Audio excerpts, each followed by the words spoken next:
한 절만 다 같이 읽도록 하겠습니다. 시작. 내 부모를 공경하라. 그리하면 네 하나님 여호와가 내게 준 땅에서 내 생명이 길리라. 아멘. 우리나라는 옛날부터 효 사상을 굉장히 중요시해 왔습니다. 유교의 영향 때문이었는데요. 유교에서 효를 굉장히 중요시했던 이유는 무엇일까요? 효가 잘 지켜졌는데 효를 강조하지는 않았을 것입니다. 가장 문제가 되는 것이었기 때문에 아마 바로 잡기 위해서 이것을 강조하지 않았을까 이렇게 생각이 되어집니다. 고대 히브리인들에게도 이제 하나님께서 효를 법으로 이제 제정까지 하면서 명령하신 것도 아마 당시에 부모를 봉양하는 것이 사회적으로 문제가 되었기 때문일 것입니다. 오늘 이 계명은 이제 이 10계명이 1계명부터 4계명까지는 대신관계, 하나님과 인간 사이의 관계에 대한 그런 계명이고 5계명부터가 대인관계, 사람들 사이에서의 그런 계명인데 그 중에서 이제 대인관계 계명 중에서 가장 첫 번째 계명으로 우리들에게 주어지고 있습니다. 그만큼 이 부모를 공경하는 것이 중요한 일이라는 것을 또 나타내기도 합니다. 부모를 공경한다라는 것, 이것이 참 쉬운 일은 아닌 것 같습니다. 옛말에 한 부모가 10자녀는 키워도 10자녀가 한 부모를 봉양하기 어렵다, 이런 말도 있습니다. 그만큼 어른을 제대로 공경하지 못하는 그런 현상들을 보여주는 말인 것 같은데요. 어쨌든 이 부모를 공경하라는 것은 하나님의 말씀입니다. 그냥 단순한 어떤 효 사상으로서 우리가 부모를 공경해야 되는 것이 아니라 하나님의 말씀으로 우리가 이 뜻을 우리가 받들어야 합니다. 그런데 이제 이 말씀을 이제 전하기에, 가르치기에 어려운 그런 경우도 있는데, 어떤 경우냐면은 공경하기 어려운 부모도 있다라는 것입니다. 청년 사역을 하면은 이제 부모 때문에, 특히 이제 아버지 때문에 상처를 입은 그런 청년들을 만나게 되는 경우도 있습니다. 아버지에 대한 상처가 크기 때문인데요. 술을 먹고 집에 들어와서 자녀가 보는 앞에서 어머니를 폭행하고 자녀까지도 폭행하는 그런 아버지를 두는 그런 청년들이 있습니다. 그런 청년들에게 부모를 공경하라라고 이렇게 가르치는 것은 쉬운 일이 아닙니다. 또는 이제 신앙이 없는 부모 아래에서 이제 신앙생활을 해야 되는 경우, 그런 신앙적인 그런 문제 앞에서 부모를 거역해야 되는 일이 생기기도 하는데, 이럴 때 또 부모를 공경하라라고 말하는 것이 이제 어디까지 이제 공경을 해야 되는가, 뭐 이런 것들을 가르치기가 굉장히 어렵습니다. 그런데 이제 우리가 먼저 성경에서 이 부모를 공경하라고 명령하는 것에 있어서, 이 공경하라고 명령하는 것은 부모의 인격 때문이 아니라는 것을 우리는 알아야 합니다. 부모의 인격이 훌륭해서 부모를 공경하라고 말씀하는 것이 아니라 부모의 위치와 역할 때문에 부모를 공경하라고 말씀을 하고 있습니다. 이 공경하라는 이 말로 번역된 히브리어는 카바드라는 단어인데요. 이 단어는 본래 이제 무겁다, 힘겹다, 짐이 되다, 이런 뜻을 가지고 있습니다. 그러니까 이 공경하라는 말은 부모를 굉장히 무게 있고 중요하게 대하라는 그런 의미가 되기도 하고요. 또 부모를 공경하라는 것은 어떤 짐을 지라는 그런 의미가 들어가기도 합니다. 그러니까 봉양하는 것, 어떤 그런 의미가 함께 들어가 있는 거죠. 마음으로만 뭐 공경하고 이런 것을 뜻하는 것이 아니라 부모를 실제적으로 내가 그 부모를 짐이 되는 어떤 그런 부분을 감당하면서까지 부모를 모시라 어떤 그런 의미까지 들어가 있는 것입니다. 그러면서 또 말씀하는데 내 하나님 여호와가 라는 그런 단어가 그런 문구가 등장을 합니다. 사람들 사이에 어떤 계명을 우리에게 주실 때 하나님이라는 단어가 등장하는 일은 없습니다. 단 한 군데 이 부모를 공경하라라는 이 말씀에 이제 하나님이라는 단어가 등장을 하는데요. 그만큼 이 부모 공경하는 것을 강조하고 있는 것이 되겠고요. 또 그러면서 이어지는 말씀이 내게 준 땅에서 내 생명이 길 것이다. 이렇게 말씀을 하고 있습니다. 문자 그대로 부모를 공경한 사람이 오래 산다. 이렇게 받아들일 수도 있겠습니다만은, 이제 분명한 것은 하나님께서 이 부모를 공경하는 것을 생명과 연관 짓고 있다라는 것입니다. 여러분, 성경에서 이 생명을 얼마나 중요하게 여기고 있습니까? 그런데 이 정말로 중요하게 여기고 있는 이 생명과 이 부모 공경하는 것을 연관 짓고 있습니다. 그러니까 이 부모를 공경하는 이 일에 하나님께서 가장 중요하게 여기는 그 가치 중에 하나는 이 생명이 포함되어 있고, 어쩌면 부모를 공경하는 것이 이 구원과 또 연관될 수 있다라는 것을 여기서 보여주고 있습니다. 그러므로 우리는 이 부모를 공경하는 일을 결코 가볍게 여겨서는 안 되는데요. 공교롭게도 또 이것을 새벽에 전하게 돼가지고 대부분 이 부모님에 해당하는 분들이 이 말씀을 듣고 있어서 참 제가 좀 마음이 약간 말씀을 전하면서 약간 무안합니다. 어쨌든 이 부모를 공경하는 것은 정말 하나님께서 굉장히 강조를 하고 있는 내용입니다. 그런데 요즘 세대를 보면은 부모를 공경하는 것이 굉장히 많이 무너져 있습니다.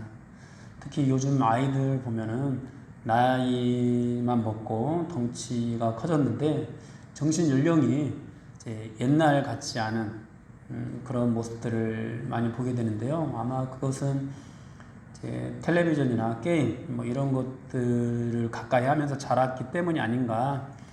우리 옛날 세대는 컴퓨터나 이런 것들이 없으니까 책을 그래도 한 번이라도 보게 되고, 책을 잘 안 읽어도 이제 라디오 같은 거 들으면서 편지 쓰고 이런 것들 펜팔하고 이런 세대들이잖아요. 이제 이랬던 세대하고 비교를 하면은 그러니까 이 정서적으로 굉장히 좀 성숙하지 못한 그런 모습들을 보이는 것이 지금 세대의 특징이 아닌가 합니다. 그래서 이 사고가 어른다워지지 못하고 여전히 참 초등학생 수준을 벗어나지 못하는 그런 모습, 그러니까 성년이 되어서도 20세가 되어서도 그런 모습들을 보이는 경우가 많이 있는데요. 여러분, 이 문제는 굉장히 심각합니다. 왜냐하면은 생명을 해치는 일이 되기 때문입니다. 이 부모를 공경하라는 이 말씀을 이제 오늘 본문에서만 보면은 우리가 이제 그 성경에서 강조하고 있는 부분이 무엇인지 이제 알기가 어려워서 부모 공경과 관련된 다른 이제 성경에서 말씀하고 있는 다른 부분들을 또 살펴보겠는데요. 먼저 레위기 19장 3절에 보니까 이렇게 또 말씀을 하고 있습니다. 너희 각 사람은 부모를 경외하고 나의 안식일을 지키라. 나는 너희의 하나님 여호와니라. 여기서는 부모를 공경하라고 하지 않고 경외라는 그런 단어를 사용하고 있습니다. 여러분, 사실 이 경외라는 단어는요, 하나님께 대하여 사용되는 그런 단어입니다. 하나님을 경외하라 이렇게 말씀을 하잖아요. 그런데 이것이 인간에게 사용되어지는 그런 구절이 딱 하나 있는데 바로 이 레위기 19장 3절 말씀입니다. 그리고 부모를 경외하고 안식일을 지키라고 명령을 하고 있습니다. 안식일을 지키라는 것은 대신 관계에 대한 그런 계명이죠. 그런 계명과 함께 부모 경외하는 것을 언급하고 있는 것이죠. 그만큼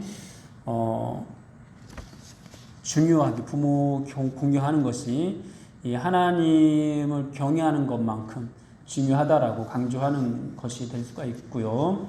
그리고 또 에베소서 6장 1절을 보니까 자녀들아 주 안에서 너희 부모에게 순종하라. 이것이 옳으니라 이렇게 말씀을 하고 있습니다. 주 안에서 순종하라라고 말씀을 하고 있습니다. 주님 안에서 일어나는 것을 벗어나는, 그러니까 여기에서 우리가 이제 신앙적인 어떤 그런 문제, 불신자 부모 아래서 신앙적인 문제로 부딪힐 때 또 어떻게 대처해야 되는가라는 것을 우리에게 또 가르쳐주는 구절이 아닌가 싶습니다. 주 안에서 부모에게 순종을 하라고 이렇게 말씀을 하고 있고요. 그러면서 이것이 옳다라고 또 말씀을 하고 있습니다. 옳다라는 이 뜻은 의롭다라는 것인데요. 이 의가 이제 우리가 생각하는 어떤 옳다라는 개념보다 좀 더 강한 개념이죠. 그러니까 옳고 그름의 문제를 초월해서 의로운 일을 이제 우리가 행해야 되는데 그것이 주 안에서 부모에게 순종하는 것이라는 것입니다. 부모를 우리가 공경할 때 주 안에서 순종을 해야 된다라고 이렇게 말씀을 하고 있고요. 또 골로새서 3장 20절에 보니까 자녀들아 모든 일에 부모에게 순종하라. 이는 주 안에서 기쁘게 하는 것이니라. 주 안에서 기쁘게 하는 것이라고 하면서 모든 일에 부모에게 순종하라라고 말씀을 하고 있습니다. 이 주 안에서 순종하라고 모든 일에 순종하라, 이것이 좀 부딪히는 말처럼, 왜냐하면은 주님 안에서 순종할 수 있도록 하면서 또 우리가 모든 일에 또 순종하라고 하면은 이제 불신앙적인 어떤 그런 것들까지도 순종해야 되나 또 이렇게 우리가 생각할 수도 있는데, 여기서 모든 일에라는 것은 좀 해석이 필요한데요. 이것은 이제 문맥과 당시 상황을 우리가 잘 이해할 필요가 있습니다. 우선 당시 이 골로새 지역은 이제 무역 도시로 헬레니즘 사상이 굉장히 팽배했던 곳입니다. 이제 그리스 철학이 이제 만연됐던 그런 곳인데요. 그리스 철학은 영육 이원론적인 그런 사고를 강조하고요. 영육 이원론이라고 한다면은 이제 육체적인 것은 다 악하고 영적인 것은 선하다, 이렇게 보는 것입니다. 그래서 이제 그런 사고 아래에 있다 보니까 육체에 속하는 그런 일에는 부모에게 순종하지 않는, 막 그런, 중요시하지 않는 그런 사고들이 있었습니다. 그런 맥락에서 영적인 일, 그러니까 우리가 신앙적으로 생각하는, 기독교 신앙적으로 생각하는 영적이고 육적인 뭐 그런 것이 아니라 헬레니즘 사상에서 생각되는 영적이고 육적인 그 모든 일에 부모에게 순종해야 된다. 육적인 일이라고 해서 더러운 일이 아니다. 가치가 없는 일이 아니다. 우리가 그 모든 부분에서 부모에게 순종해야 된다. 이런 의미이지, 주님 안에서 벗어나는 것까지 포함해서 모든 일이라고 이렇게 우리가 여기서 해석해서는 안 됩니다. 어쨌든 그렇게 부모에게 순종하는 것이 주님을 기쁘시게 하는 것이라고 이렇게 말씀을 하고 있습니다.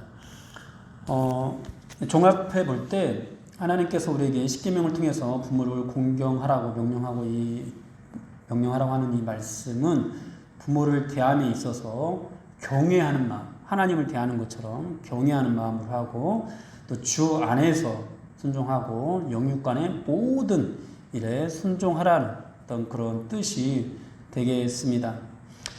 성경에서 볼 때, 성경에서 이제 이스라엘 백성들이 가장 혼탁한 시대를 나타내는 현상 중에 대표적인 것이 부모를 공경하지 않는 것, 부모를 멸시하는 어떤 그런 모습들이 되겠는데요. 대표적인 것이 사사 시대가 아닐까 싶고요. 또 우리가 족장 시대도 보면은 롯의 딸들이 소돔성이 멸망할 것이라는 아버지의 말을 농담으로 여기는 어떤 그런 모습들을 보기도 합니다. 그에 못지않게 또 오늘날에 보면은 부모의 권위가 상당히 많이 무너져 있는데요. 부모의 권위가 무너진 그 자리에 무엇이 자리 잡고 있는지 보여주는 또 성경 구절이 있는데요. 또 오늘날 이 현상과도 또 딱 맞아 떨어집니다. 사무엘상 2장 29절에 이런 말씀이 있습니다. 너희는 어찌하여 내가 내 처소에서 명령한 내 제물과 예물을 밟으며 네 아들들을 나보다 더 중히 여겨 내 백성 이스라엘이 드리는 가장 좋은 곳으로 너희들을 살찌게 하느냐, 이렇게 말씀하고 있는데, 아버지의 권위가 무너지고 또 하나님께 대한 그런 신앙들이 무너지면서 이들 안에 자리 잡은 것이 아들들을 나보다 더 중요히 여기는 것. 그러니까 자녀들이 자리를 잡게 된 거죠. 오늘날에도 하나님 또는 부모에 대한 그런 마음, 부모를 경외하는 하나님처럼 우리가 부모를 공경해야 되는데 이런 것들이 무너진 자리에 자리 잡게 된 것, 이것이 바로 자녀들이 아닌가 싶습니다. 특히 오늘날 이 아버지의 권위가 땅에 떨어져 있는 그런 시대인데요. 아버지가 가정에서 굉장히 많이 무시를 당합니다. 이제 사회적으로는 여성이 차별을 받고 있어서 이제 그런 부분에서 개선해야 될 부분이 많은 것이 사실인데, 그거는 이제 남자들이 경제력을 어떤 경제권을 가지고 있는 어떤 그런 문화가 있는 그런 사회에서 해당되는 거고, 이제 경제력을 상실한 이제 은퇴한 이후에 어떤 그런 가정 안에서 이 남자의 권위는 굉장히 무너져 있는 것 같습니다. 그래서 이제 그것을 보여주는 좀 대표적인 말이 저는 이 말이 아닌가 싶은데요. 이제 자녀가 좋은 대학에 들어가기 위해서 이제 필요한 것이 이제 이런 거라고 하죠. 할아버지의 경제력, 그리고 어머니의 정보력, 그리고 아버지의 무관심. 네. 이게 어떻게 보면은 저는 이것이 이제 아버지의 권위가 이 땅에 떨어진 것을 보여주는 말이 아닌가 하는 생각이 되어지기도 합니다. 해방 후 우리나라 이 아버지들은 자녀들을 굶기지 않기 위해서 이제 모든 것을 쏟아 부어 오지 않았나 싶습니다. 90년대까지만 보더라도 아버지들은 이제 그야말로 일밖에 한 것이 없습니다. 놀 줄도 몰랐고 또 컴퓨터도 몰랐습니다. 오직 이제 일에만 매달려 있었죠. 그래서 시대의 변화를 따라가지 못한다는 그런 오명을 뒤집어 쓰기도 했고요. 젊은이들한테 무시를 당했습니다. 그러면서 이제 이 아버지 세대가 역사의 그 무대 뒤로 퇴장을 하게 되었는데요. 사회적 역할도 상실하게 되고 경제력도 상실했습니다. 그러면서 이제 가정 안에서도 이런 아버지의 권위가 무너지게 되고 이제 그 자리에 자녀들이 자리 잡게 되는, 이게 부모한테는 이제 손주들이 되겠죠. 옛날 이제 가정을 살펴보면 3대, 4대가 모여 사는 그런 가정에서는 이제 아버지, 할아버지가 가장 중요했죠. 근데 요즘은 이제 손주들이 가장 중요합니다. 어디를 놀러 갈 때도 부모님의 어떤 의중보다도 손주들이 뭘 좋아하는지, 자녀들이 뭘 좋아하는지, 외식을 하러 갈 때도 부모님의 입맛보다도 손주들의 입맛을 더 중요하게 여기는. 그런데 참 어른들이 이제 어르신들이 이제 아이들에게 뭔가 양보하지 못하는 것, 이런 것들을 안 좋게만 보는, 이런 것이 과연 옳은가, 주님 안에서 옳은 일인가라는 것들을 저는 가끔 생각하게 됩니다.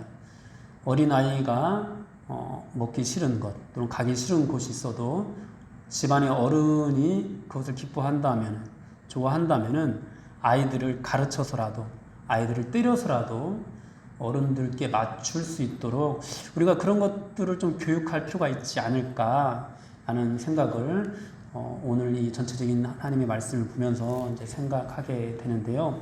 왜냐하면은 부모를 그렇게 공경하고 주 안에서 부모에게 순종하고 부모를 봉양하는 것이 주님 안에서 옳은 것이고 의로운 것이고 또 생명과 관련된 일이기 때문입니다.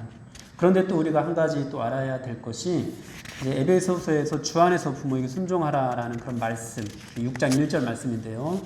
바로 이제 그 다음 절 6장 4절에서 이런 말씀이 있습니다. 또 아비들아 너희 자녀를 노엽게 하지 말고 오직 주의 교훈과 훈계로 양육하라, 이렇게 말씀하고 있습니다.